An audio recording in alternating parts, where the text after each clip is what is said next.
Welcome to the Daily Chronological Bible. My name's Hunter, and we are reading through the Bible in chronological order as a single story. And that story is all about Jesus. It is a revelation of Him, and He has revealed to us the heart of the Father. Today, March the 30th, we begin in Joshua chapter 22. And we'll read through chapter 24 from the New Living Translation. This is the word of the Lord, Joshua 22. Joshua 22.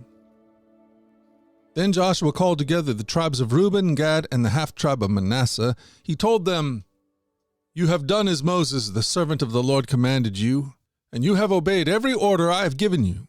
During all this time you have not deserted the other tribes. You have been careful to obey the commands of the Lord your God right up to the present day. And now the Lord your God has given the other tribes rest, as He promised them. So go back home to the land that Moses, the servant of the Lord, gave you as your possession on the east side of the Jordan River. But be careful to obey all the commands and instructions that Moses gave to you. Love the Lord your God, walk in all His ways, obey His commands, hold firmly to Him, and serve Him with all your heart and all your soul." So Joshua blessed them and sent them away, and they went home. Moses had given the land of Bashan east of the Jordan River to the half-tribe of Manasseh. The other half-tribe was given the land west of the Jordan. As Joshua sent them away and blessed them, he said to them, "Go back to your homes with the great wealth you have taken from your enemies, the vast herds of livestock, the silver, gold, bronze, and iron, and the large supply of clothing. Share the plunder with your relatives." So the men of Reuben, Gad, and the half-tribe of Manasseh left the rest of Israel at Shiloh in the land of Canaan. They started their journey back to their own land of Gilead, the territory that belonged to them according to the Lord's command through Moses. But while they were still in Canaan, and when they came to a place called Geliloth, near the Jordan River, the men of Reuben, Gad, and the half-tribe of Manasseh stopped to build a large and imposing altar. The rest of Israel heard that the people of Reuben, Gad, and the half-tribe of Manasseh had built an altar at Geliloth, at the edge of the land of Canaan, on the west side of the Jordan River. So the whole community of Israel gathered at Shiloh and prepared to go to war against them. First, however, they sent a delegation led by Phinehas, son of Eleazar the priest, to talk with the tribes of Reuben, Gad, and the half-tribe of Manasseh. In this delegation were 10 leaders of Israel, one from each of the 10 tribes, and each of the heads of his family within the clans of Israel. When they arrived in the land of Gilead, they said to the tribes of Reuben, Gad, and the half-tribe of Manasseh, "The whole community of the Lord demands to know why you are betraying the God of Israel. How could you turn away from the Lord and build an altar for yourselves in rebellion against Him? Was our sin at Peor not enough? To this day we are not fully cleansed of it, even after the plague that struck the entire community of the Lord. And yet today you are turning away from following the Lord. If you rebel against the Lord today, He will be angry with all of us tomorrow.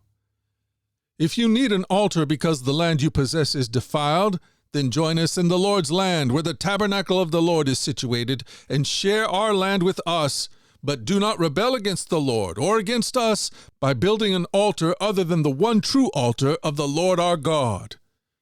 Didn't divine anger fall on the entire community of Israel when Achan, a member of the clan of Zerah, sinned by stealing things set apart for the Lord? He was not the only one who died because of his sin. Then the people of Reuben, Gad, and the half-tribe of Manasseh answered the heads of the clans of Israel, "The Lord, the Mighty One, is God. The Lord, the Mighty One, is God. He knows the truth, and may Israel know it too. We have not built the altar in treacherous rebellion against the Lord. If we have done so, do not spare our lives this day. If we have built an altar for ourselves to turn away from the Lord, or to offer burnt offerings or grain offerings or peace offerings, may the Lord Himself punish us. The truth is, we have built this altar because we fear that in the future your descendants will say to ours, 'What right do you have to worship the Lord, the God of Israel?' The Lord has placed the Jordan River as a barrier between our people and you people of Reuben and Gad. You have no claim to the Lord. So your descendants may prevent our descendants from worshiping the Lord. So we decided to build the altar not for burnt offerings or sacrifices, but as a memorial. It will remind our descendants and your descendants that we too have the right to worship the Lord at his sanctuary with our burnt offerings, sacrifices, and peace offerings. Then your descendants will not be able to say to ours, you have no claim to the Lord. If they say this, our descendants can reply, look at this copy of the Lord's altar that our ancestors made. It is not for burnt offerings or sacrifices. It is a reminder of the relationship both of us have with the Lord. Far be it from us to rebel against the Lord or turn away from him by building our own altar for burnt offerings, grain offerings, or sacrifices. Only the altar of the Lord our God that stands in front of the tabernacle may be used for that purpose. When Phinehas the priest and the leaders of the community, the heads of the clans of Israel, heard this from the tribes of Reuben, Gad, and the half-tribe of Manasseh, they were satisfied. Phinehas, son of Eleazar the priest, replied to them, Today we know the Lord is among us, because you have not committed this treachery against the Lord as we thought. Instead, you have rescued Israel from being destroyed by the hand of the Lord. Then Phinehas, son of Eleazar the priest, and the other leaders left the tribe of Reuben and Gad in Gilead and returned to the land of Canaan to tell the Israelites what had happened. And all the Israelites were satisfied and praised God and spoke no more of war against Reuben and Gad. The people of Reuben and Gad named the altar Witness, for they said, it is a witness between us and them that the Lord is our God too. Joshua 23. The years passed, and the Lord had given the people of Israel rest from all their enemies. Joshua, who was now very old, called together all the elders, leaders, judges, and officers of Israel. He said to them, I am now a very old man. You have seen everything the Lord your God has done for you during my lifetime. The Lord your God has fought for you against your enemies.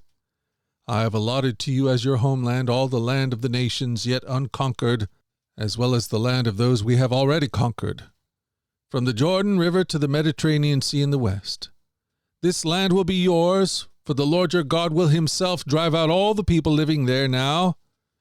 You will take possession of their land, just as the Lord your God promised you. So be very careful to follow everything Moses wrote in the book of instruction. Do not deviate from it, turning either to the right or to the left.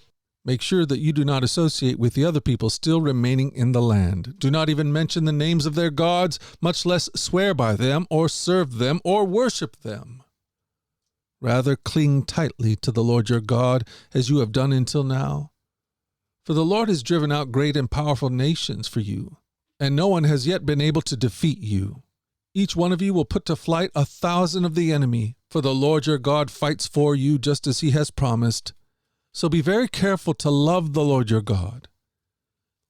But if you turn away from him and cling to the customs of the survivors of these nations remaining among you, and if you intermarry with them, then know for certain that the Lord your God will no longer drive them out of your land. Instead, they will be a snare and a trap to you, a whip for your backs and thorny brambles in your eyes, and you will vanish from this good land that the Lord your God has given you.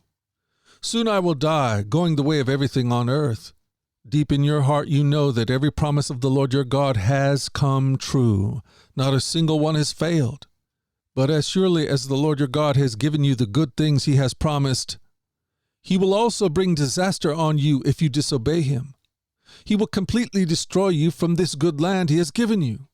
If you break the covenant of the Lord your God by worshiping and serving other gods, his anger will burn against you, and you will quickly vanish from the good land he has given you. Joshua 24. Then Joshua summoned all the tribes of Israel to Shechem, including their elders, leaders, judges, and officers. So they came and presented themselves to God. Joshua said to the people, This is what the Lord, the God of Israel, says. Long ago your ancestors, including Terah, the father of Abraham, and Nahor, lived beyond the Euphrates River, and they worshipped other gods. But I took your ancestor Abraham from the land beyond the Euphrates and led him into the land of Canaan. I gave him many descendants through the son of Isaac. To Isaac I gave Jacob and Esau. To Esau I gave the mountains of Seir, while Jacob and his children went down to Egypt. Then I sent Moses and Aaron and brought terrible plagues on Egypt, and afterward I brought you out as a free people.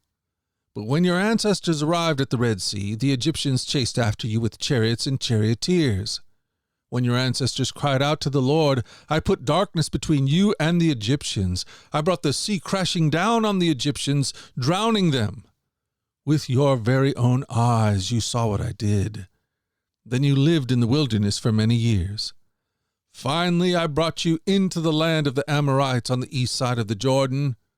They fought against you, but I destroyed them before you. I gave you victory over them, and you took possession of their land. Then Balak son of Zippor, king of Moab, started a war against Israel. He summoned Balaam son of Beor to curse you. But I would not listen to him. Instead I made Balaam bless you, and so I rescued you from Balak.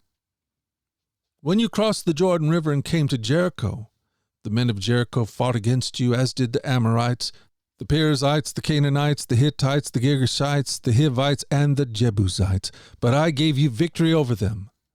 And I sent terror ahead of you to drive out the 2 kings of the Amorites. It was not your swords or bows that brought you victory. I gave you the land you had not yet worked on, and I gave you towns you did not build, the towns where you are now living. I gave you vineyards and olive groves for food, though you did not plant them. So fear the Lord and serve him wholeheartedly. Put away forever the idols your ancestors worshipped when they lived beyond the Euphrates River and in Egypt. Serve the Lord alone. But if you refuse to serve the Lord, then choose today whom you will serve. Would you prefer the gods your ancestors served beyond the Euphrates, or will it be the gods of the Amorites in whose land you now live?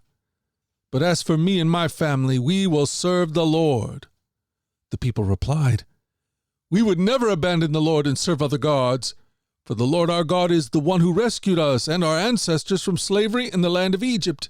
He performed mighty miracles before our very eyes as we traveled through the wilderness among our enemies. He preserved us. It was the Lord who drove out the Amorites and the other nations living here in the land. So we too will serve the Lord, for he alone is our God.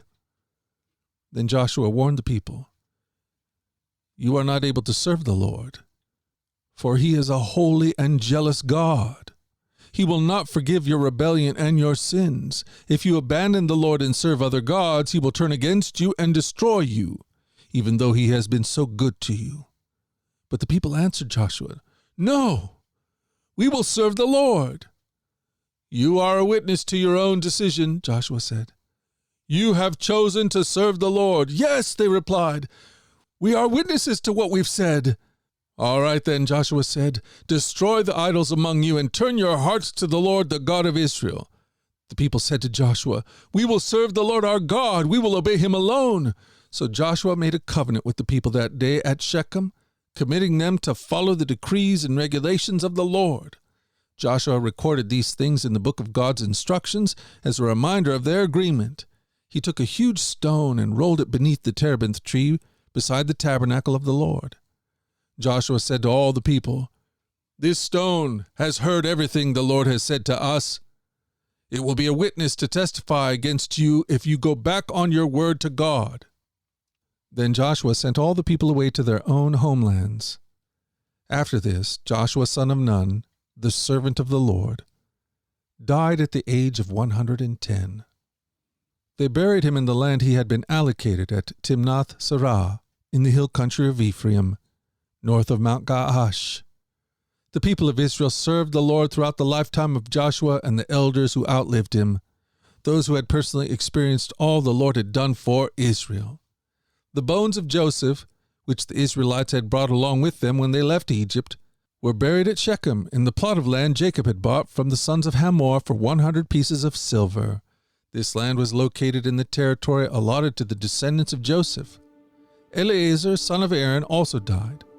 He was buried in the hill country of Ephraim, in the town of Gibeah, which had been given to his son Phinehas.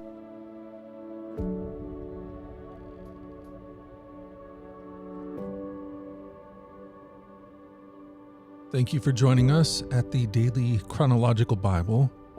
You can find out more about our other podcasts at dailyradiobible.com, where people from all around the world come to join us in this journey through the Scriptures, where we allow the Scriptures to point us to the God who is love, the God revealed to us fully in Jesus.